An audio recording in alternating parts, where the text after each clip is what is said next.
सोना और आदि इस समय अंदर बाथरूम में थे। वहीं दादी और वो दोनों शरारती लोग उसके कमरे से बाहर जाने का नाम ही नहीं ले रहे थे। अंदर सोना गुस्से से मुंह फुलाए खड़ी थी, क्योंकि पहले ही उसने मना किया था कि वो इस कमरे में रुकना नहीं चाहती, क्योंकि कोई आ गया तो वो क्या जवाब देगी। आदि उसके सामने दीवार से टिककर खड़ा था। उसकी नजरें सोना के चेहरे से हट ही नहीं रही थी, क्योंकि वो गुस्से में बहुत क्यूट और मासूम लग रही थी, जिससे उसे देखकर आदि बार बार मुस्कुरा देता और इसी बात पर सोना और चिढ़ जाती। उन दोनों को वहां खड़े 15 मिनट से ज्यादा हो गए, लेकिन आदि को देखकर बिल्कुल भी नहीं लग रहा था कि वो जरा भी परेशान है। उल्टा वो यहाँ खड़े होकर मुस्कुरा रहा था। अब उसका रवैया सोना की बर्दाश्त से बाहर हो गया, तो वो उसे गुस्से में एक उंगली दिखाते हुए गहरी और धीमी आवाज में बोली, ये मुस्कुराना बंद करिए, और अगर 5 मिनट के अंदर आपने कुछ नहीं किया ना, तो हम बाहर चले जाएंगे। और फिर हमारे बारे में कोई उल्टी सीधी बातें करेगा या हमें करेक्टर लेस बोलेगा तो सुन लेंगे, लेकिन यहाँ आप और नहीं खड़े हो सकते। इतना कहकर वो फिर से गुस्से में अपने हाथ बांधकर खड़ी हो गई और अपनी नजरें दूसरी तरफ फेर ली। उसकी बात सुनकर आदित्य हड़बड़ाते हुए बोला, पागल हो गई, कुछ भी बोले जा रही हो। मेरे होते हुए किसी की हिम्मत नहीं कि तुम्हें कुछ भी गलत बोल दे। वो सब मैंने इसलिए बोला क्योंकि मैं नहीं चाहता कि तुम्हारे बारे में कोई कुछ गलत सोचे भी। और हाँ, ये अपने छोटे से दिमाग को ज्यादा तकलीफ मत दो, जल्दी कहीं की। आखिरी बात उसने मन में कही, ताकि सोना न सुने, जो पहले से ही ज्वालामुखी बनी खड़ी थी। वो नहीं चाहता था कि ज्वालामुखी उसके ऊपर ही फट जाए। आदि ने एक नज़र सोना को देखा और उसका हाथ पकड़कर अपनी तरफ खींच लिया, जिससे वो उसकी बाहों में आ गई। उसने सोना को कसकर पकड़ लिया और तेज आवाज में बोला, दादी, आप चले जाएं नीचे, मुझे थोड़ा टाइम लगेगा। ठीक है, लेकिन जल्दी आना, डिनर का टाइम होने वाला है। तब तक नीचे आ जाना, नहीं तो तेरी टांगे तोड़ दूंगी। बहुत हो गए तेरे नखरे। एक तेज डांटने वाली आवाज बाहर से दादी की आई। जैसे सुनकर सोना ने एक गहरी सांस ली। भाई आदित्य को कोई फर्क नहीं पड़ा, जैसे उसे ऐसे ही खड़े रहने में कोई तकलीफ ना हो। उसकी नजरें तो सोना के चेहरे पर टिकी थीं। उसे दुनिया जहान से कोई लेना देना नहीं था। जब सोना को लगा कि वो लोग कमरे से जा चुके हैं, तो झटके से आदि से दूर हो गई और गुस्से से बोली, आज आपकी बातों में आ गए हैं, लेकिन आज के बाद कभी नहीं आएंगे, और हमसे दूर रहिए। नहीं, हमें भी नहीं पता कि हम क्या कर बैठेंगे, कहकर वहां से तुरंत दरवाजा खोलकर निकल गई। उसकी बात पर आदि गुस्सा करने के बजाय हंस पड़ा और जल्दी से उसके पीछे जाते हुए बोला, सोना प्लीज ना, तुम गुस्सा क्यों कर रही हो?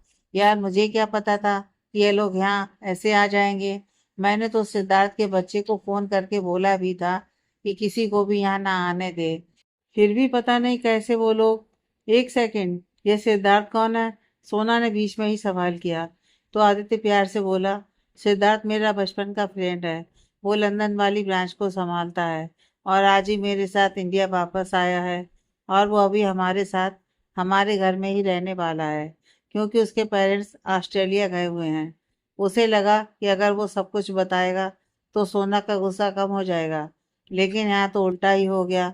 दोनों इस वक्त रूम के दरवाजे पर खड़े थे। आदित्य की बातों ने सोना के गुस्से को और भड़का दिया। इसका मतलब यह है कि आपके फ्रेंड जानते हैं कि हम यहाँ इस रूम में हैं आपके साथ? सीरियसली, आपको जरा भी ये नहीं लगा कि आपके दोस्त हमारे बारे में क्या सोचेंगे? और आप वहाँ खड़े होकर, हमें लगा कि आपको हमारी फिक्र है, लेकिन नहीं, आपने तो पहले ही ढिंढोरा पीट रखा है। खैर, हमें आपसे कोई बात नहीं करनी है, और आज के बाद कोशिश भी मत कीजिएगा हमसे बात करने की, नहीं तो हमसे बुरा कोई नहीं होगा। सोना ने गुस्से में उसे सुनाया और वहां से चली गई। आदित्य ने उसे रोकने के लिए हाथ बढ़ाया, लेकिन वो हवा की तरह उसके सामने से निकल गई और वो बेचारा सा मुंह लेकर रह गया और खुद से ही बोला, सिड, आज तेरी जान ले लूंगा। तेरी वजह से वो गुस्सा होकर चली गई। मुझे लगा कि उसके साथ क्वालिटी टाइम स्पेंड करूंगा, लेकिन नहीं, मैं तो भूल गया था कि तू मेरी जिंदगी में राहु बनकर आया है। तेरे होते हुए कुछ अच्छा हो ही नहीं सकता। 1 घंटे बाद सब हॉल में बैठे हुए थे। विनय और अनर्जी आदित्य उसके लंदन के काम के बारे में पूछ रहे थे। वो उन दोनों को डिटेल्स देने में लगा हुआ था। सिद्धार्थ और अरमान मिलकर आकृति को चिढ़ा रहे थे। अक्षिता जी, हर्षिता जी और दादी भी आपस में बातें कर रही थी, लेकिन एक इंसान जो बहुत देर से दिखाई नहीं दिया था वो थी सोना। आदि की नजरें बीच बीच में इधर उधर चली जाती उसे ढूंढने को। सिद्धार्थ भाई, आप बहुत दिनों बाद लंदन से आए हो, फिर भी आप मेरे लिए कुछ नहीं लाए। आपको पता नहीं है क्या, आपकी एक छोटी बहन भी है जो हद से ज्यादा क्यूट है और उसे गिफ्ट्स बहुत पसंद है, आकृति बोली। सिद्धार्थ ने उसके गले में हाथ डाला और बोला, क्या आज तक कभी ऐसा हुआ है कि मैं मेरी बहन को मुझसे गिफ्ट मांगने की जरूरत पड़ी हो? आकृति से एक्साइटेड होते हुए बोला, सच में भाई, आप मेरे लिए गिफ्ट ले हो? बोलो ना। जी बिल्कुल, और वो मेरे रूम में है, जाकर देख लो। ओह थैंक यू भाई, you are the best, I love you भाई। आकृति ने उसे कसकर गले लगाया और अपना गिफ्ट देखने वहां से भागकर चली गई। उसकी हरकत देखकर हर्षिता जी मुस्कुराते हुए बोली, ये लड़की भी ना पता नहीं कब बड़ी होगी। आकृति के जाते ही सिद्धार्थ अरमान से धीमी आवाज में बोला, यार भाभी जी दिखाई नहीं दे रही, सुबह से एक बार भी उनके दर्शन नहीं हुए। अरे जरा हम भी तो देखें, ऐसा क्या है उनमें जिसे देखकर हमारा सख्त लौंडा भी पिघल गया। एक सेकंड भाई, आपने अभी तक भाभी को नहीं देखा? क्या बात कर रहे हो? भाई ने आपको उनकी फोटो तक नहीं दिखाई और आप उनको अपना बेस्ट फ्रेंड कहते हो? कहकर अरमान दबी दबी हंसी हंसने लगा। सिद्धार्थ ने उसे गुस्से से देखा तो वापस अपनी हंसी समेटते हुए बोला, सॉरी भाई, मेरे मुंह से निकल गया भाई। बेटा तेरे मुंह से आजकल बहुत बातें निकल रही हैं। ऐसा करते हैं, तू कल से हमारे साथ ऑफिस चल। वहाँ बहुत सी सुंदर और प्यारी लड़कियां हैं, तो आराम से उनके सामने अपने मुंह की बात निकालना, वो भी खुश हो जाएंगी। सिद्धार्थ बोला, भाई आप मेरे साथ इतना बुरा क्यों कर रहे हो? मैं तो हमेशा आपकी बात मानता हूं ना। आपने उस दिन बोला तो मैंने भाभी को फोन लेकर दिया और उनकी बात भी कराई। ये सब मैंने आपके कहने पर किया, फिर भी आपको मेरे जैसे मासूम बच्चे पर बिल्कुल भी दया नहीं आती है।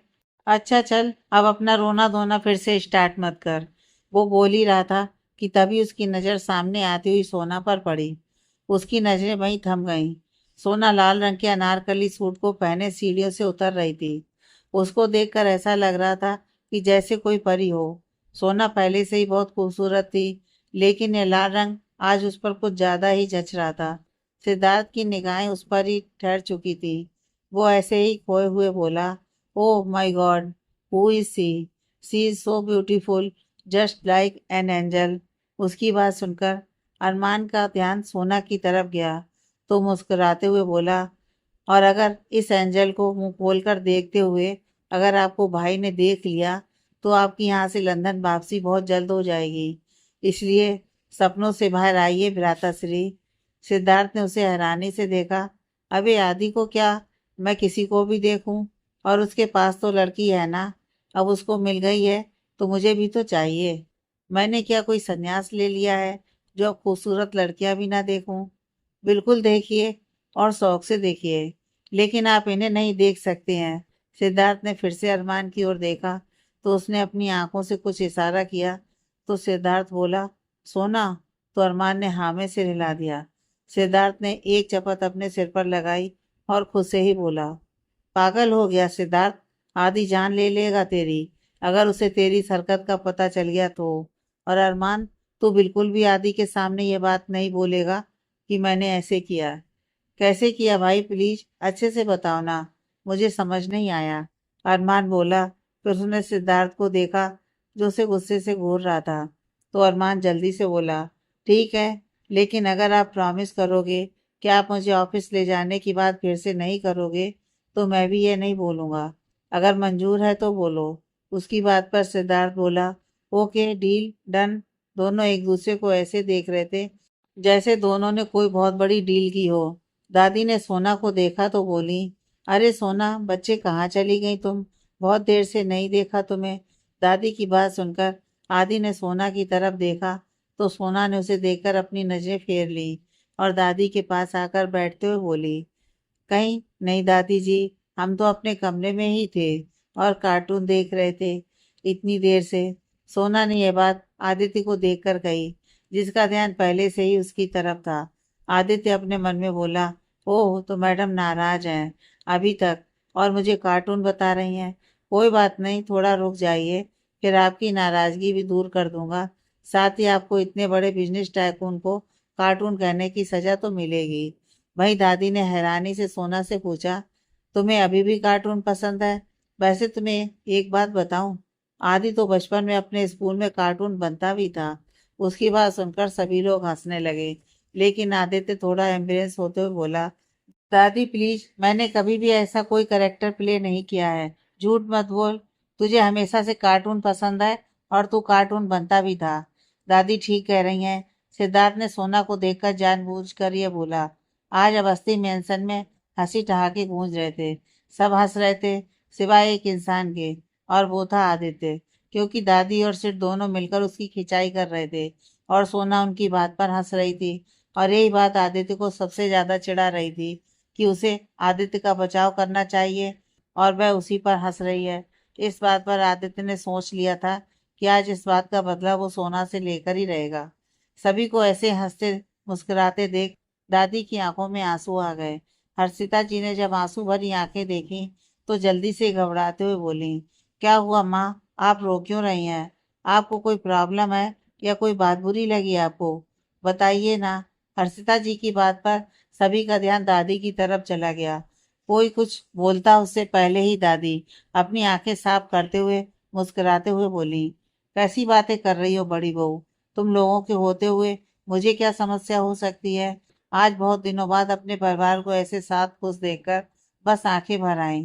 तुम चिंता मत करो, मैं टेंशन लेने वालों में से नहीं, टेंशन देने वालों में से हूँ।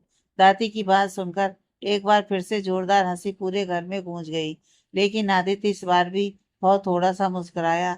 तो सोना ने एक नजर उसे देखा और मन में बोली, ऐसा लग रहा है जैसे मुस्कुरा देंगे तो इनके शेयर डाउन हो जाएंगे। इतनी हंसी खुशी के माहौल में भी हंसने में कंजूसी, पता नहीं किस बात का घमंड है इनमें। सोचकर उसने मुंह बनाया। सोना की नजरें इस वक्त आदित्य पर थी। जैसे ही आदित्य ने उसकी ओर देखा तो दोनों की निगाहें आपस में टकरा गईं, लेकिन दोनों में से किसी ने भी अपनी निगाहें फेरने की जहमत नहीं उठाई। वहीं एक इंसान जिसकी नजर उन दोनों की हरकतों पर ही टिकी थी, वो था अरमान। उसने जल्दी से सिद्धार्थ को कोनी मारी और बोला, भाई देखो यहाँ, किसी को दादी की खुशी से लेना देना ही नहीं है, इनको तो बस अपनी पड़ी है। सिद्धार्थ उसकी बात सुनकर मुस्कुराया और जोर से चिल्लाते हुए बोला, दादी वैसे आपको और जोर से रोने की जरूरत है। तेज आवाज से आदि और सोना इधर उधर देखने लगे। वहीं उसकी बात पर सभी ने उसे हैरानी से देखा, जैसे किसी पागल को देख रहे हो। जिस पर वो जल्दी से हड़बड़ाते हुए बोला, नहीं नहीं, मेरा मतलब है खुशी के आंसू, और भी खुशियां आनी चाहिए ना घर में। बोलकर फीका से मुस्कुरा दिया, जैसे उसे खुद भी एहसास हो गया कि उसने जोक के चक्कर में बकवास कर दी है। तेरी शादी की उम्र हो गई, नालायक, थोड़ा तो सुधर जा, वरना जिंदगी भर बीवी से मार खाएगा। दादी बोली, सॉरी दादी, मेरा जोक थोड़ा उल्टा हो गया था। वैसे मैं ये कह रहा था कि आपको नहीं लगता कि आदि को शादी कर लेनी चाहिए, जिससे आपकी खुशी और भी दुगनी हो जाए? सिद्धार्थ बोला। उसकी बात पर अक्षता जी तुरंत बोली, सिद्धार्थ एकदम ठीक कह रहा है, मैं भी कब से यही सोच रही थी, और मुझे तो एक लड़की बहुत पसंद भी है आदि के लिए। कहो तो आगे बात फैलाऊं? अक्षता जी की बात सुनकर सोना की हंसी वहीं रुक गई। वो तुरंत उठते हुए बोली, हम किचन में देख कर आते हैं खाना तैयार हुआ या नहीं। इतना कहकर वो चली गई। इस बीच उसने एक बार भी आदित्य की ओर नहीं देखा। ये बात उसने नोटिस की। छोटी माँ, मुझे नहीं लगता कि फिलहाल मैं शादी के लिए तैयार हूँ, इसलिए आप प्लीज इस बारे में कोई बात ना करें तो ही अच्छा है। क्यों ना बात करें इस बारे में? जब भी कुछ भी कहो शादी के बारे में, बस ऐसे ही बोलकर टाल देता है कि तैयार नहीं हूँ। कब तैयार होगा तू शादी के लिए? दादा बनने की उम्र, बाप बनने का इरादा है क्या? हर्षिता जी थोड़ा नाराजगी से बोली, लेकिन उनकी आखिरी लाइन पर सिद्धार्थ और अरमान बेशर्मों की तरह मुंह छुपाकर हंस रहे थे। आदित्य ने दोनों को गुस्से से घूरा तो उन्होंने अपना मुंह बंद कर लिया। अरे आप लोग चुप करिए सब। शादी कोई खेल नहीं है, दो लोगों की जिंदगी का सवाल है, और उससे भी कहीं ज्यादा दो परिवारों की खुशहाली की बात है।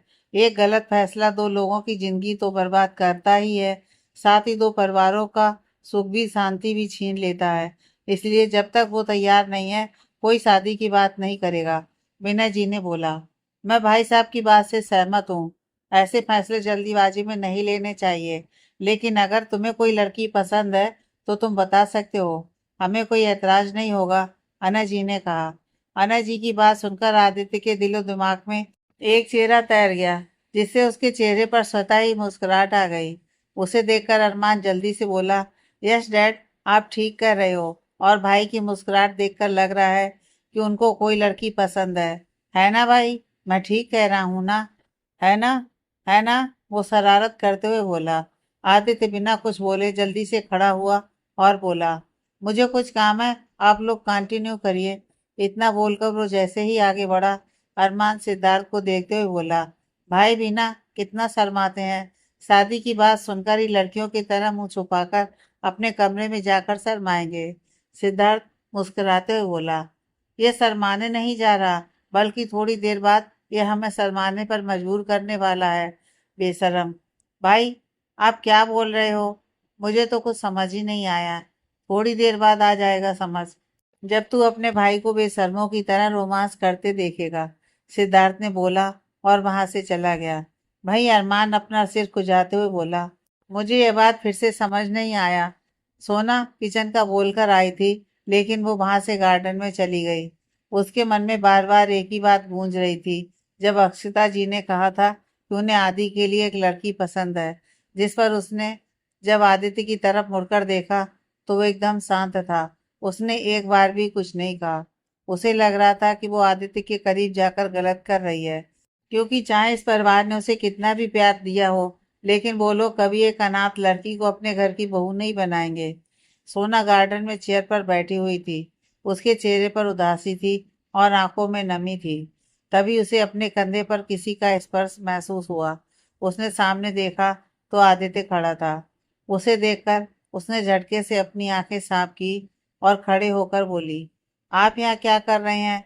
आदित्य ने उसके दोनों कंधों पर अपने हाथ रखकर उसे नीचे की ओर प्रेस करके बिठा दिया और खुद भी उसकी बगल में बैठ गया और बोला, वैसे ये सवाल तो मुझे तुमसे करना चाहिए कि तुम यहाँ क्या कर रही हो? तुम तो किचन में गई थी ना? हाँ वो, हम किचन में ही गए थे, लेकिन वहाँ कुछ काम नहीं था, तो सोचा थोड़ी देर खुली हवा में बैठ जाते हैं। किचन में काम नहीं था तो वापस फैमिली टाइम को भी तो एंजॉय कर सकती थी। ऐसे अकेले बैठने का क्या मतलब है? आपका भी तो फैमिली टाइम है ना, तो फिर आप यहाँ क्यों आ गए वहां से? क्योंकि तुम वहां नहीं थी और तुम्हारे बिना अच्छा नहीं लग रहा था मुझे वहां, इसलिए तुम्हारे पास आ गया, तुम्हारी कंपनी ज्वाइन करने। आदित्य ने मुस्कुराकर अपनी उंगली से उसकी नोज को टच करके कहा। उसके सीधे से जवाब से सोना ने उसकी तरफ हैरानी से देखा, तो आदित्य ने उसके हाथ को अपने हाथ से पकड़कर अपनी लेप पर रख लिया और आसमान की ओर देखते हुए बोला, सोना, तुमने कहा ना फैमिली टाइम, तो सुनो, मैं एक बात आज तुम्हें बता देना चाहता हूँ कि मेरा कोई भी फैमिली टाइम तुम्हारे बिना अधूरा है। और जो कुछ भी अभी अंदर बातें हो रही थी, उसके बारे में ज्यादा सोचने की जरूरत नहीं है। उन सब बातों का कोई मतलब नहीं है। आदित्य ने सोना के हाथ को कसकर पकड़ा हुआ था। वहीं सोना एकटक उसके चेहरे को देख रही थी। आदित्य की नजरें सामने थी, लेकिन फिर भी वो सोना की नजरों का खुद पर एहसास उसे महसूस हो रहा था। आदित्य ने सोना की ओर देखा और शरारत से बोला, ऐसे क्या देख रही हो? पसंद हूं ना मैं तुम्हें? उसकी बात सुनकर सोना ने अपनी नजरें झट से दूसरी ओर फेर ली, तो आदित्य ने अपने हाथ से उसके चेहरे को जेंटली पकड़कर अपनी तरफ किया। पहले से पकड़े हुए हाथ को अपने कंधे पर रख दिया। अपने दोनों हाथों में उसके चेहरे को भरकर कुछ सेकंड उसकी आंखों में देखा और उसके होठों पर अपने होठ रख दिए। सोना की पकड़ उसके कंधे पर मजबूत हो गई। उसकी आंखें, जिनमें थोड़ी देर पहले बेचैनी थी, अब उनमें सुकून उतर आया था और उसी सुकून ने उसकी आंखों के पर्दे को गिराकर खुद को उसने महफूज कर लिया। सोना और आदित्य एक दूसरे में इस कदर खोए थे कि उन्हें आसपास क्या चल रहा है उसका होश ही नहीं था, क्योंकि इस वक्त दोनों एक दूसरे की पनाह में खुद को महफूज कर रहे थे। आदित्य ज्यादा बोलता नहीं था, इसलिए शायद वो अपनी बातें सोना को अच्छे से समझा भी नहीं पाता था, लेकिन उसके एक्शंस हमेशा सोना को सब कुछ बयान कर देते जो वो कहना ही नहीं चाहता था। इतनी देर दोनों एक दूसरे से उलझे रहे, उन्हें पता ही नहीं चला। लेकिन गार्डन के एंट्रेंस पर खड़े दो लोग उन्हें हैरानी से देख रहे थे और वो दोनों थे अरमान और सिद्धार्थ। अरमान काफी देर से अपना मुंह खोले उन्हें देख रहा था। वहीं सिद्धार्थ ने अपना सिर हिलाया जैसे कह रहा हो इसका कुछ नहीं हो सकता। सिद्धार्थ ने एक नज़र अपनी बगल में खड़े अरमान को देखा तो उसका मुंह बंद करते हुए बोला, देख ले अपने शर्मीले भाई की हरकतें। क्या बोल रहा था तू कि शर्मा के रूम में जा रहा है? अब देख इसे कैसे बेशर्मों की तरह किस कर रहा है। इस बात पर कोई डर नहीं है कि कोई इन्हें देख लेगा। और अभी अंदर जनाब ऐसे रिएक्ट कर रहे थे जैसे जिंदगी भर शादी ही नहीं करना चाहते। और यहाँ इनसे इतना कंट्रोल नहीं हो रहा कि अपने रूम में भी जा सकें। सिद्धार्थ की बात खत्म हुई ही थी कि अरमान चिल्लाते हुए बोला, भाई भाभी आप दोनों यहाँ क्या कर रहे हो? सिद्धार्थ ने झट से उसके मुंह पर हाथ रख दिया और बोला, दिमाग खराब है क्या तेरा? पिटवाएगा क्या मुझे भी अपने साथ?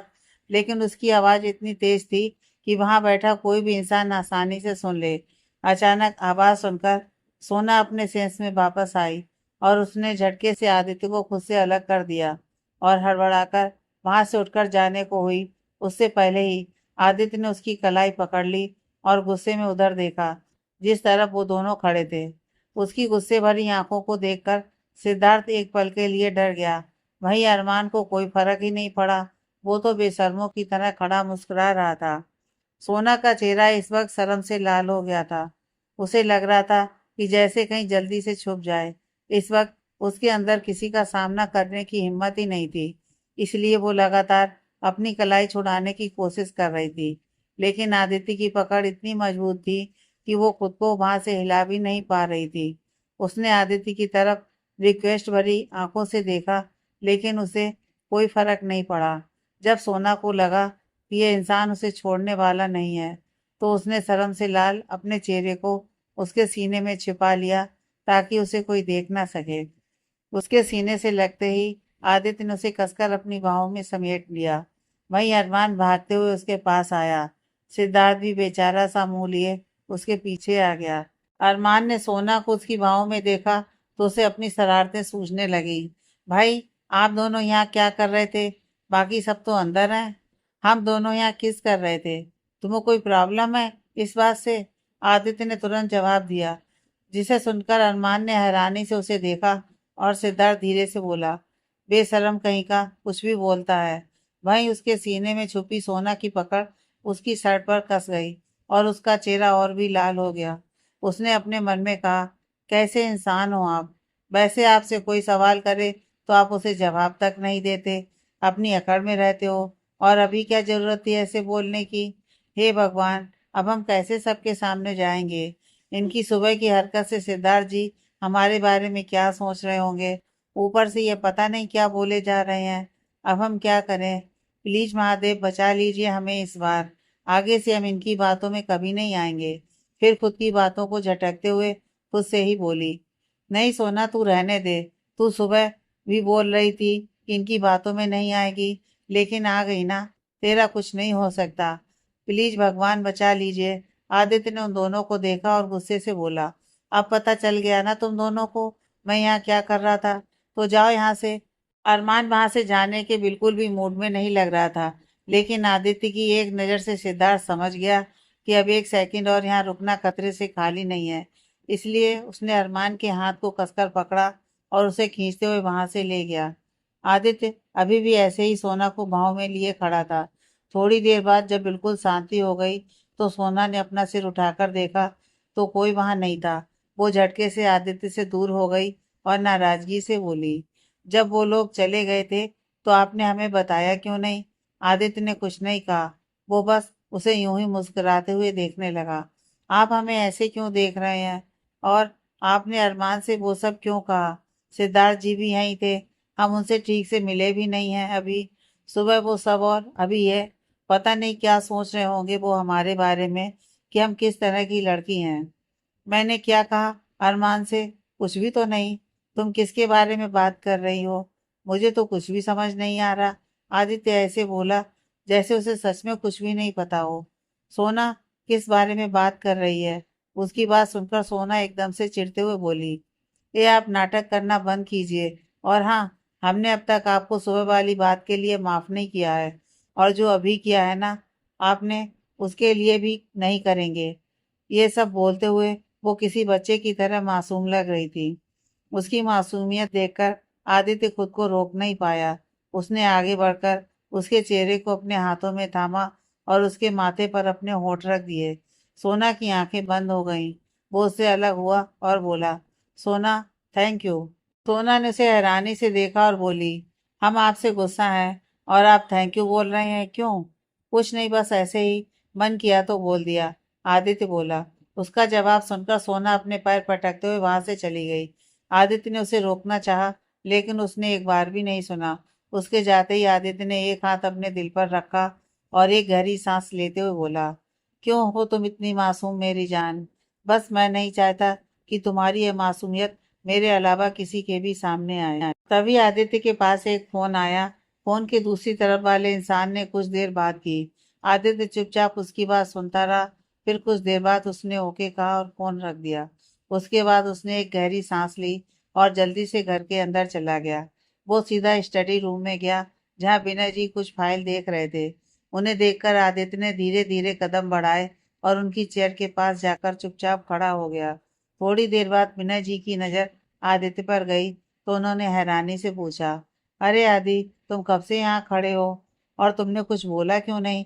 आदित्य बिना कुछ बोले अपने घुटने मोड़कर नीचे फर्श पर बैठ गया और विनय जी के दोनों हाथों को अपने हाथों में लेकर बोला, डैड, मैं आपको कुछ बताने वाला हूँ। प्लीज उसे सुनकर आप पैनिक मत करिए। Dad please. आदित्य की आवाज में इस वक्त एक उदासी झलक रही थी। उसकी बात सुनकर विनय जी को कुछ अनहोनी का अंदेशा हो गया। उन्होंने आदित्य के हाथों पर अपनी पकड़ मजबूत करते हुए कहा, जो भी बात हो तुम मुझे सीधे तौर पर बता सकते हो बेटा। चिंता मत करो, मुझे कुछ नहीं होगा। बस जीवन में एक ही ख्वाहिश बाकी है मेरी, मरने से पहले अपने दोस्त से मिलना चाहता हूँ मैं।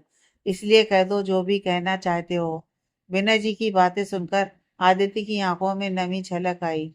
डैड, आपको याद है आपने मुझे एक बार कहा था कि आप अपने दोस्त और उनकी फैमिली से मिलना चाहते हैं, इसलिए मैंने उन्हें ढूंढने के लिए एक टीम हायर की थी। वो लोग कई महीनों से उनकी तलाश कर रहे थे, लेकिन उनका कोई पता नहीं चला। जानता हूँ, क्योंकि मैं भी सालों से उसे ढूंढ रहा हूँ, लेकिन उन लोगों का कोई पता नहीं चला। लेकिन मुझे पूरा भरोसा है कि एक ना एक दिन हम जरूर मिलेंगे और सब पहले की तरह हो जाएगा। लेकिन थैंक यू बेटा, तुमने कोशिश की उसे ढूंढने की। मैं कई बार निराश हुआ हूँ इस काम में, लेकिन मैंने हिम्मत नहीं हारी है। जब तक मेरा दोस्त मुझे मिल नहीं जाता, तब तक मैं कोशिश करता रहूंगा। विनय जी बोले। विनय जी की बातों में इतना विश्वास और अपने दोस्त से मिलने की इतनी हार्दिक इच्छा देखकर आदित्य की आंखों से आंसुओं का एक कतरा बाहर आया। उसने आगे बोलने की हिम्मत जुटाकर अपने भरे हुए गले से कहा, डैड, आपके दोस्त अब इस दुनिया में नहीं रहे। आदित्य की बात सुनकर विनय जी को एक झटका लगा। वो तुरंत अपनी कुर्सी से खड़े हुए और आदित्य का हाथ झटकते हुए बोले, दूर रहो मुझसे। मेरे दोस्त के बारे में कुछ भी बकवास करने की जरूरत नहीं है। अगर तुमसे नहीं हो रहा है तो मैं खुद ढूंढ लूंगा उसे, लेकिन अब एक और गलत शब्द उसके बारे में नहीं सुनूंगा मैं। विनय जी बोल रहे थे, लेकिन उनका पूरा शरीर कांप रहा था। उनके पैरों में खड़े होने की शक्ति भी नहीं बची थी। उन्होंने खुद को संभालने की कोशिश करते हुए सामने टेबल पर अपने हाथ टिका दिए और गहरी सांस लेने लगे। उनकी हालत देखकर आदित्य ने उन्हें संभालने के लिए हाथ बढ़ाया, लेकिन उन्होंने उसको हाथ के इशारे से रोक दिया। वो एक पल के लिए ठहर गया, लेकिन अगले ही पल आगे बढ़कर उन्हें संभाल लिया और कुर्सी पर बैठा दिया। विनय जी इस वक्त अपने होश में ही नहीं थे। डैड प्लीज संभालिए खुद को, आपकी तबीयत खराब हो जाएगी। खुद को तो संभाल ही लूंगा मैं, आज नहीं तो कल। लेकिन जब आप किसी से मिलने की उम्मीद सालों से कर रहे हो और उसे ढूंढने के लिए जी जान लगा दें, फिर एक दिन आपको पता चले कि वो आपको छोड़कर जा चुका है, तो आसान नहीं होता है खुद को यूं पल भर में संभाल लेना। काश ऐसा होता कि मुझे पता ही नहीं चलता कि वो अब इस दुनिया में नहीं है। जी लेता मैं उसके मिलने की उम्मीद लेकर, लेकिन अब क्या करूं? मैं कैसे मुंह दिखाऊंगा ऊपर जाकर उसे? किसी की दोस्ती के लायक नहीं हूं मैं। यह जो इतना बड़ा एम्पायर खड़ा किया है ना मैंने, ये सब बर्बाद हो चुका था। सड़कों पर कई धक्के खा रहे होते हम, अगर वो ना होता। कैसे जीऊँगा इस बोझ के साथ कि मैं उसके लिए कुछ भी नहीं कर पाया। विनय जी सामने दीवार की ओर देखकर बोले जा रहे थे। उनकी आवाज़ में दर्द महसूस किया जा सकता था। आदित्य आज खुद को बहुत असहाय महसूस कर रहा था उनके सामने। उसके पिता की ऐसी हालत थी और वो चाह कर भी कुछ नहीं कर पा रहा था। इसका प्रमाण उसके आंसू दे रहे थे। कहते हैं ना कि एक औरत तब रोती है जब वो किसी दर्द या तकलीफ में हो, लेकिन एक आदमी तब रोता है जब वो हेल्पलेस होता है। जब सब कुछ सामने होते हुए भी वो कुछ नहीं कर पाता, तब उसके आंसू निकलते हैं। जो पिता बचपन से उसकी ढाल था, आज वो किसी कांच के टुकड़े की तरह बिखरा हुआ था, जिसे समेटना बहुत मुश्किल था। सबसे पहले उसने खुद को संभाला, फिर सिद्धार्थ को फोन करके स्टडी रूम में बुलाया। जैसे ही सिद्धार्थ ने विनय की ऐसी हालत देखी, वो जल्दी से हड़बड़ाते हुए बोला, आदि क्या हुआ अंकल जी को? उनकी ऐसी हालत कैसे हो गई? सब बता दूंगा। पहले डैड को उनके रूम तक ले जाने में मेरी हेल्प कर। वो बहुत पैनिक कर रहे हैं, चलने फिरने की हालत में नहीं है। आदित्य बोला। सिद्धार्थ और आदित्य दोनों अपने कंधे का सहारा देकर उनके रूम में लेकर आए। जैसे ही हर्षिता जी ने उनकी हालत देखी, वो जल्दी से उनके पास आकर बोली, विनय जी, क्या हुआ है इनको? ऐसे कैसे? मेरा मतलब है। उनके मुंह से टूटे फूटे शब्द निकल रहे थे। आदित्य ने उन्हें नींद की दवाई देकर अच्छे से सुलाया और अपनी माँ को बाहर आने का इशारा किया और सभी लोगों को हॉल में बुलाकर जो कुछ भी हुआ सब कुछ बता दिया। सभी की आंखों में आंसू थे। मैं समझ सकती हूँ उनकी तकलीफ।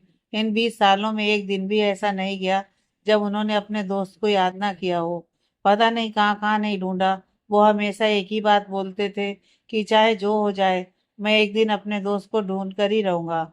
एक मिनट आदि, हर्षिता जी कुछ सोचते हुए बोली, तूने बताया कि उन दोनों का एक्सीडेंट हुआ था, क्या उनकी बेटी भी उनके साथ थी? इतना कहकर हर्षिता जी चुप हो गई और आदित्य की तरफ सवालिया नजरों से देखने लगी। लेकिन उनकी बात सुनकर आदित्य थोड़ा हैरान होते हुए बोला, बेटी, अंकल जी की कोई बेटी भी थी? लेकिन माँ, मुझे इस बारे में कुछ भी नहीं पता है। इंफॉर्मेशन के हिसाब से सिर्फ 2 लोगों का एक्सीडेंट हुआ था। हो सकता है उनकी बेटी अभी भी जिंदा हो। हर्षिता जी आदित्य के सामने हाथ जोड़कर नम आंखों से बोली, आदि प्लीज, अगर वो जिंदा है तो ढूंढ कर ला दे उस बच्ची को। तेरे आगे हाथ जोड़ती हूँ मैं। इतना काम कर दे मेरा। शायद उस बच्ची के मिलने से तेरे डैड का थोड़ा गिल्ट कम हो जाए और वो खुद को माफ कर पाए, वरना वो ऐसे ही घुटते रहेंगे जिंदगी भर। आदित्य ने अपनी माँ के हाथों को पकड़कर नीचे किया। माँ प्लीज, ये सब मत करिए, वरना मैं खुद को कभी माफ नहीं कर पाऊंगा। मैं पूरी कोशिश करूंगा कि उनकी बेटी आपके सबके सामने हो। आदि, वो सिर्फ तेरे बाप का दोस्त नहीं था, इस घर का तीसरा बेटा था। इस परिवार का हिस्सा था वो। पहले सोचा था जिस दिन मिल जाएगा उस दिन उसके कान खींचूंगी कि अपनी माँ को बिना बताए गायब हो गया, लेकिन वो ऐसे मिलेगा पता नहीं था। दादी बोली। अवस्थी मेंशन में जैसे आंसुओं का सैलाब आ गया था, क्योंकि उन्होंने किसी ऐसे को खो दिया था जिसके मिलने की उम्मीद वो बरसों से कर रहे थे। आदित्य भी बहुत परेशान था, लेकिन अपने घर वालों की हालत देखकर वो कैसे खुद को संभाल खड़ा था, ये वही जानता था। वही सबकी बातों को सुनकर और उनका दर्द देखकर सोना को पता नहीं क्यों यह तकलीफ ऐसी लग रही थी जैसे किसी अपने की। आज उसे अपने माँ पापा की बहुत याद आ रही थी। वो समझ सकती थी इस तकलीफ को, इस दर्द को, क्योंकि उसने बहुत करीब से उसे महसूस किया था। उसके बाद उसकी दुनिया ही उजड़ गई थी। थोड़ी देर बाद आदित्य अपने कमरे में सोफे पर पीछे से टिकाए आंखें बंद कर बैठा था। तभी उसके दरवाजे पर किसी ने नॉक किया, तो उसने बिना कोई हरकत किए हुए कहा, कम इन। उसके इतना कहने के बाद भी जब उसे आसपास कोई आवाज नहीं आई, तो उसने आंखें खोलकर देखा, तो उसके सामने सोना सिर झुकाए खड़ी थी और अपने दुपट्टे को लगातार उंगलियों में उलझाकर गोल गोल घुमाए जा रही थी, जैसे कुछ कहना चाहती हो, लेकिन क्या कहना है पता नहीं। आदित्य ने उसे कुछ देर देखा, लेकिन जब सोना का कोई जवाब नहीं आया, तो उसने बिना किसी एक्सप्रेशन के कहा, अगर तुम्हें कोई काम नहीं है तो प्लीज, मैं तुमसे बाद में बात करूंगा। फिलहाल मेरे सिर में बहुत तेज दर्द है। इतना कहकर आदित्य ने फिर से अपनी आंखें बंद कर ली। सोना ने आदित्य के चेहरे को देखा, जिस पर उदासी की लकीरें इस कदर खिंची थी कि उन्हें देखने वाला उसके दर्द की गहराई को अच्छे से समझ सकता था। आज पहली बार था जब उसने सोना से रूखेपन से बात की थी। वरना वो तो हमेशा उसे पास रखने के बहाने ढूंढता था। जब सोना को कुछ समझ में नहीं आया तो उसने अचानक से आदित्य के सिर पर अपने हाथ रख दिए और उसका सिर दबाने लगी। सोना के स्पर्श को महसूस कर आदित्य को एक सुकून का एहसास हुआ, जैसे उसे इस वक्त इसी सुकून की तलाश थी। आदित्य ने अपने दोनों हाथों को उठाकर अपने माथे पर रखे सोना के हाथों पर रख दिया, जिससे सोना के हाथ वहीं थम गए। आदित्य की आंखें अभी भी बंद थीं। सोना, आदित्य ने इतना कहकर सोना के हाथों को पकड़ते हुए घुमाकर अपने सामने खड़ा कर लिया और धीरे से बोला, कुछ कहना है तुम्हें? उसकी बात पर सोना ने अपनी नजरें झुकाए नाम में सिर हिला दिया। कोई काम है तुम्हें? वो एक बार फिर बोला।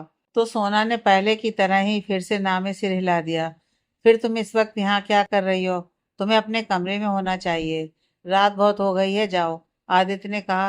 हालांकि उसकी बातों में नरमी थी और खुद भी उठकर बेड की तरफ जाने लगा तो सोना ने पीछे से उसका हाथ पकड़ लिया और जल्दी से बोली, हम जानते हैं सभी लोग परेशान हैं और आप भी, लेकिन इस तरह चुप रहने से या अकेले रहने से कोई तकलीफ कम तो नहीं हो जाएगी। इसलिए आप अगर चाहें तो हमसे बातें कर सकते हैं। शायद हम आपके लिए कुछ कर नहीं पाएंगे, लेकिन कहते हैं कि बात करने से मन हल्का हो जाता है, इसलिए। आदित्य ने पहले अपने हाथ को देखा, फिर सोना को। उसके देखते ही सोना ने तुरंत उसका हाथ छोड़ दिया। एक हाथ तो संभाला नहीं जा रहा तुमसे। अगर मैंने अपनी प्रॉब्लम बता दी तो उसे कैसे संभालोगी? आदित्य ने उसे चिढ़ाते हुए कहा, ताकि माहौल थोड़ा लाइट हो जाए, क्योंकि वो समझ गया था कि सोना उसकी वजह से परेशान है और वो बिल्कुल भी नहीं चाहता था कि सोना को किसी भी तरह की तकलीफ हो।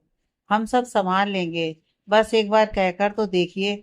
अगर ना संभाल पाए तो अगली बार आपसे कुछ भी नहीं पूछेंगे, पक्का प्रॉमिस, सोना मासूमियत से बोली। आदित्य ने उसके चेहरे को देखा। बस यही एक मासूम चेहरा ही तो था जो उसे किसी भी दर्द से राहत दे सकता था। आदित्य ने एक कदम आगे बढ़ाया और सोना को अपनी बाहों में समेट लिया। यह सब इतना जल्दी हुआ कि सोना को कुछ समझ में नहीं आया, लेकिन अगले ही पल सोना ने आदित्य की पीठ पर अपने हाथ कस दिए।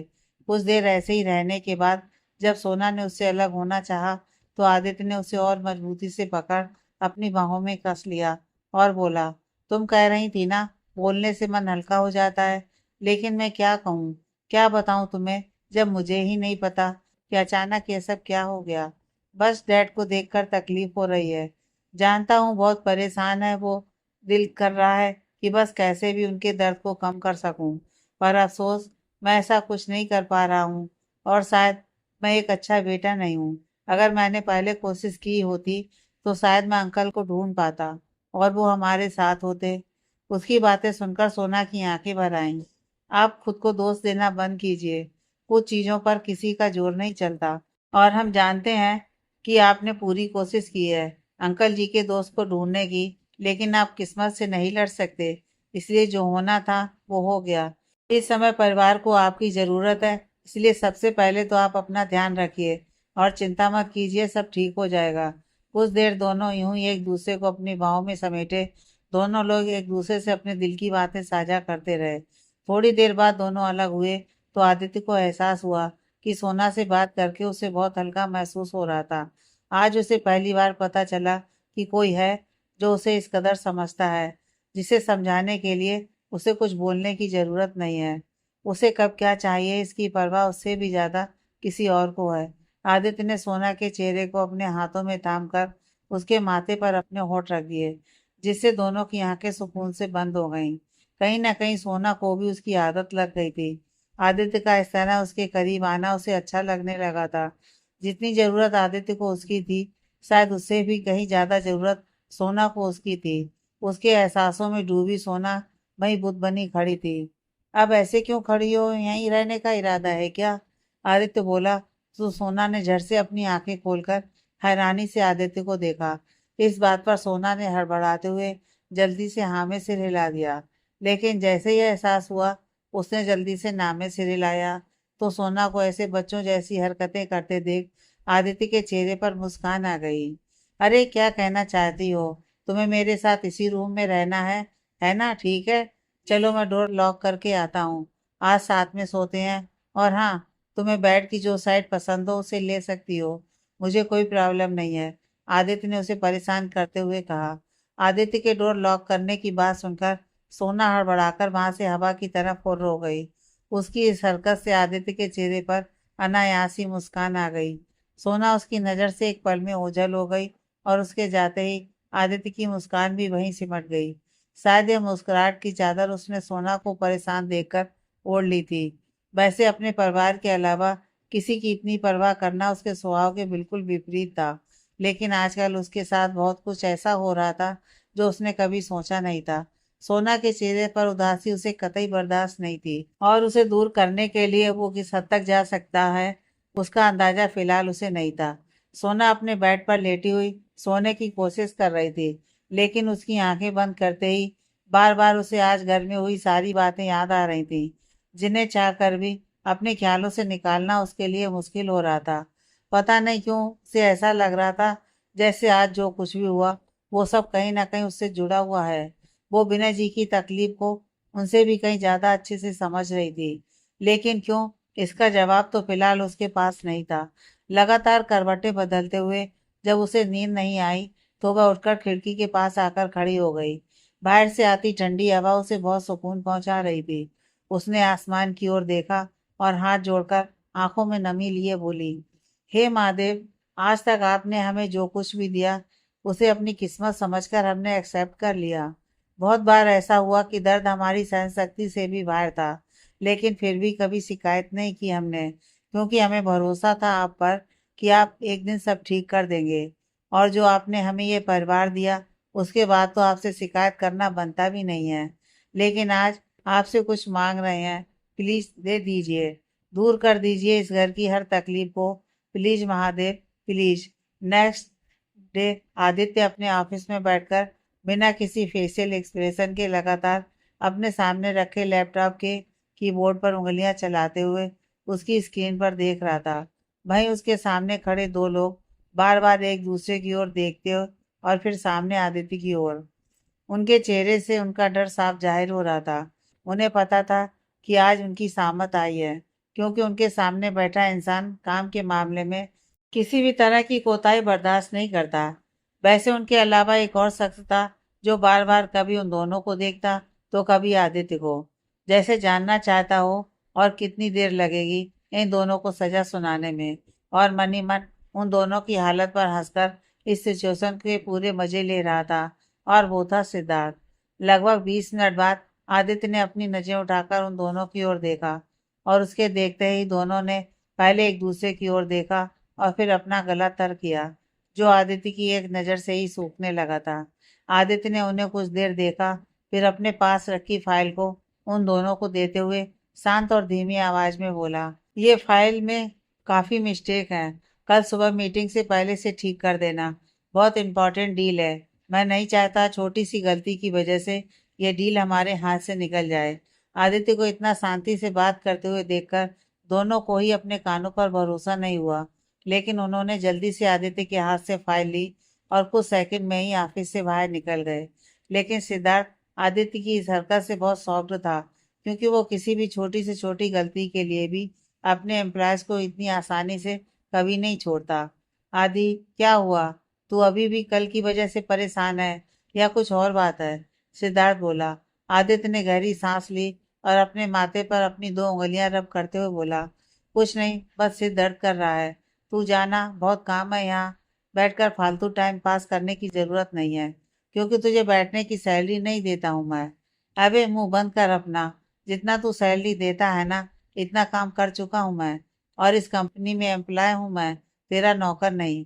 आई बात समझ में तेरी या नहीं आई? बता दे, क्योंकि तुझे समझाने के और भी तरीके हैं मेरे पास। सिद्धार्थ ने यह सब धीमी आवाज में ही कहा, लेकिन आदित्य ने उसकी बात का कोई जवाब नहीं दिया। तो सिद्धार्थ एक बार फिर चिढ़ते हुए बोला, बचपन से जानता हूँ तुझे, जब भी परेशान होता है तो ऐसी बातें करता है, ताकि लोग तुझे तेरी परेशानी भी ना पूछें और दूर रहें तुझसे। लेकिन ऐसे परेशान रहने से क्या परेशानी कम हो जाएगी तेरी?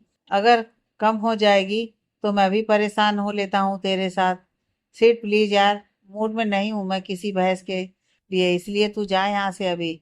आदित्य बोला, ठीक है, जा रहा हूँ मैं। वैसे तुझे ये बताने आया था कि मेरा एक फ्रेंड है जिसकी एक प्राइवेट डिटेक्टिव एजेंसी है, उससे बात कर ली है मैंने, और अंकल जी के फ्रेंड की सारी इन्फॉर्मेशन जितनी भी तुझे मिली मैंने उन्हें दे दी। शायद उनकी बेटी का हमें जल्दी पता चल जाएगा, इसलिए अपनी मीटिंग पर फोकस कर। और ये मुंह लटका कर मत बैठा कर ऐसे, मनूस लगता है ऐसे। आदित्य, जो सिद्धार्थ की बातों से थोड़ा इमोशनल हो गया था, उसकी आखिरी लाइन सुनते ही फिर से उसका चेहरा सख्त हो गया और लगभग चिल्लाते हुए बोला, सिड, निकल जा मेरे केबिन से, इससे पहले कि मैं तुझे कुछ फेंक कर मार दूं और तेरा सर फट जाए। उसकी बात पर सिद्धार्थ जोर जोर से हंसते हुए उठकर जाते हुए बोला, कितना आसान है तुझे गुस्सा दिलाना। मुझे तो डर लग रहा है कैसे झेलेगी तुझे तेरी वाली। कुछ दिन ऐसे ही बीत गए। घर का माहौल भी अब ठीक होने लगा था, जो पिछले दिनों विनय जी के दोस्त की खबर सुनकर हुआ था। घर में लगभग सभी लोग इस बात पर अब ज्यादा ध्यान नहीं दे रहे थे, और विनय जी भी सबके सामने तो खुश होने का दिखावा करते, लेकिन अंदर ही अंदर उन्हें अब अपने दोस्त की बेटी की चिंता सता रही थी। शाम का समय, सर्द भरे मौसम के कारण ठंडी हवाएं चल रही थी। विनय जी एक शॉल ओढ़े अपने कमरे की बालकनी में बैठे ऊपर आसमान की ओर निहार रहे थे, जहाँ थोड़ी देर पहले हल्की धूप थी, लेकिन अब उसका कोई नामो निशान नहीं था। तभी पीछे से बालकनी का दरवाजा खोलकर हर्षिता जी अंदर आए। काफी देर तक खड़े रहने के बाद भी जब विनय जी ने उन पर कोई ध्यान नहीं दिया, तो हर्षिता जी ने उनके कंधे पर पीछे से हाथ रखा। तो विनय जी ने चौंक कर पीछे देखा और हर्षिता जी को वहां देखकर हल्का मुस्कुराते हुए बोले, अरे हर्षिता, आप कब आई? आइए बैठिए ना, देखिए कितना सुहावना मौसम है। और हर्षिता जी का हाथ पकड़कर वहीं पास वाली कुर्सी पर बिठा लिया। आप ऐसा क्या सोच रहे हैं कि इतनी देर से मैं आपके पीछे खड़ी हूँ और आपको पता ही नहीं चला? हर्षिता जी ने कहा। विनय जी ने एक नज़र हर्षिता जी को देखा और बोले, हर्षिता, आप जानती हैं, 2 दिनों से जो भी हुआ उससे मैं बहुत व्यथित हूँ। एक समय था जब हम परेशानी में थे और हमारा बिजनेस लगभग खत्म होने की कगार पर था। तब के विनय जी के दोस्त और उनके नाम की शॉर्ट फॉर्म है, ने हमारी मदद की और हमारी कंपनी को फिर से खड़ा किया। फिर एक कहा वर्कर, लेकिन जब उसका बिजनेस डूब रहा था तब उसने एक बार भी मुझे नहीं बताया। उसने मुझे इस लायक नहीं समझा कि मैं उसकी मदद करता, और सब छोड़कर चला गया। इतना कहकर एक बार फिर उनकी आंखों के पानी ने अपनी सीमाएं लांघ दी। हर्षिता ने उनके कंधे पर हाथ रखा। मैं समझ सकती हूँ इस वक्त आप कैसा महसूस कर रहे हैं, लेकिन खुद को इस तरह तकलीफ देने से कुछ ठीक नहीं हो जाएगा। इसलिए आप संभालिए खुद को। कैसे संभालूं खुद को? कैसे कैसे बताऊं आपको? जिस लोन को उनकी कंपनी चुका नहीं पाई, वो उसने मेरी कंपनी को फिर से खड़ा करने के लिए लिया था, वो भी अपनी कंपनी के नाम पर। विनय जी की बात सुनकर हर्षिता जी को एक झटका सा लगा, क्योंकि उन्हें ये बात अब तक उन्हें पता नहीं थी। ये सब सुनकर तो उन्हें अब और भी पछतावा हो रहा था कि वो उनके लिए कुछ नहीं कर पाई, और विनय जी की तकलीफ और भी अच्छे से समझ आ रही थी। लेकिन इस समय उन दोनों के पास ही कोई विकल्प नहीं था कि ये सब सही कर पाएंगे। हर्षिता जी आगे कुछ बोलती हैं उससे पहले ही विनय जी बोले, जैसे ही केके की बच्ची मिल जाएगी, मैं उसे कभी कोई तकलीफ नहीं होने दूंगा। उसे दुनिया की सारी खुशियां दूंगा, ताकि उसे अपने पिता की कमी कभी महसूस ना हो। और मैंने सोच लिया है कि उसकी शादी आदि से होगी, जिससे वो बच्ची हमारी आंखों के सामने रहे, क्योंकि उसकी खुशियों की जिम्मेदारी अब उसके इस बाप ने ली है। उनकी बात पर हर्षिता जी झट से बोली, लेकिन आदि, क्या वो? लेकिन बेकिन कुछ नहीं, ये मेरा आखिरी फैसला है और ये आदि को मानना ही होगा। आज तक उसकी हर बात मैंने बिना किसी दो राय के मानी है, और अब उसे मेरी ये बात माननी ही होगी। विनय जी ने कड़क आवाज में कहा। तभी पीछे से कुछ टूटने की आवाज आई। दोनों ने पीछे मुड़कर देखा तो वहां सोना खड़ी थी, और उसके हाथ लगने से फ्लावर वास गिरकर टूट गया था। उसने हड़बड़ाकर दोनों की ओर देखा और बोली, वो सॉरी आंटी जी, वो हमने देखा नहीं और गलती से हमसे हो गया। प्लीज हमें माफ कर दीजिए। उसकी आंखों में हल्की सी नमी तैर गई थी। हर्षिता जी जल्दी से उसके पास आई और उसके सिर पर हाथ फेरते हुए बोली, कैसी बातें कर रही हो बेटा? तुम्हें माफी मांगने की कोई जरूरत नहीं है। कोई बात नहीं, कल मार्केट से दूसरा ले आना, अपनी पसंद का। वैसे भी ये मुझे कुछ खास पसंद नहीं था। उन्होंने थोड़ा मुस्कुराहट के साथ कहा। वैसे तुम यहाँ कोई काम था क्या बेटा? जी आंटी जी, हम बस ये कह रहे थे कि खाना लग गया है, आप आकर खा लीजिए। इतना कहकर सोना वहां से चली आई, लेकिन उसकी आंखों की नमी अभी भी जस की तस थी। सभी लोग डिनर कर चुके थे, आदित्य को छोड़कर, क्योंकि एक मीटिंग की वजह से वो यहाँ मौजूद नहीं था। उसने फोन करके बता दिया था कि उसे देर हो जाएगी, इसलिए इंतजार करने की जरूरत नहीं है। रात के 1 बजे आदित्य घर वापस आया और सीधा अपने कमरे की ओर चला गया। उसके चेहरे पर थकान जाहिर थी। जैसे ही उसने अपने कमरे के दरवाजे पर लॉक खोलने के लिए हाथ बढ़ाया, लेकिन तुरंत ही वो हाथ पीछे ले लिया और मुड़कर सोना के कमरे की तरफ बढ़ गया। वैसे दोनों के कमरे आमने सामने ही थे। पहले तो उसने दरवाजे पर नॉक करने का सोचा, लेकिन फिर यह सोचकर रुक गया कि वो सो रही होगी। उसने हल्के हाथ से दरवाजा खोला ताकि आवाज ना हो, और उसने जैसे ही कमरे में एंटर किया, सामने बेड पर सोना सोते हुए किसी मासूम बच्चे की तरह लग रही थी। आदित्य धीरे धीरे बेड के पास आया और घुटनों के बल जमीन पर बैठ गया, और थोड़ी देर तक उसके चेहरे को एकटक देखने के बाद उसके चेहरे पर आए बालों को पीछे करते हुए बोला, यहाँ एक मैं हूँ जो सुबह से इसे देखने के लिए पागलों की तरह बेचैन हूँ, और एक यह है मैडम जिनको सोने से ही फुर्सत नहीं है। ये अच्छा है माई स्लीपिंग ब्यूटी, किसी और को बेचैन करके कुछ चैन से सो रही हो। मुझे तो लगा था तुम जाग रही होगी मेरे लिए, जैसे मुझे घर आने के बाद सबसे पहले तुम्हें देखने का मन करता है। तुम्हारा भी करता होगा मुझे देखने के लिए, लेकिन अब तो मुझे लग रहा है जैसे तुम लड़कियां बस हम लड़कों को तड़पाने के लिए ही इस दुनिया में आई हो। लेकिन कोई बात नहीं मेरी जान, इसका बदला भी जल्दी ही लिया जाएगा आपसे। तब तक सो जाओ अच्छे से। इतना कहकर वो हल्का सा मुस्कुराया और सोना के माथे पर होंठ रख दिए। आगे की कहानी नेक्स्ट पार्ट में।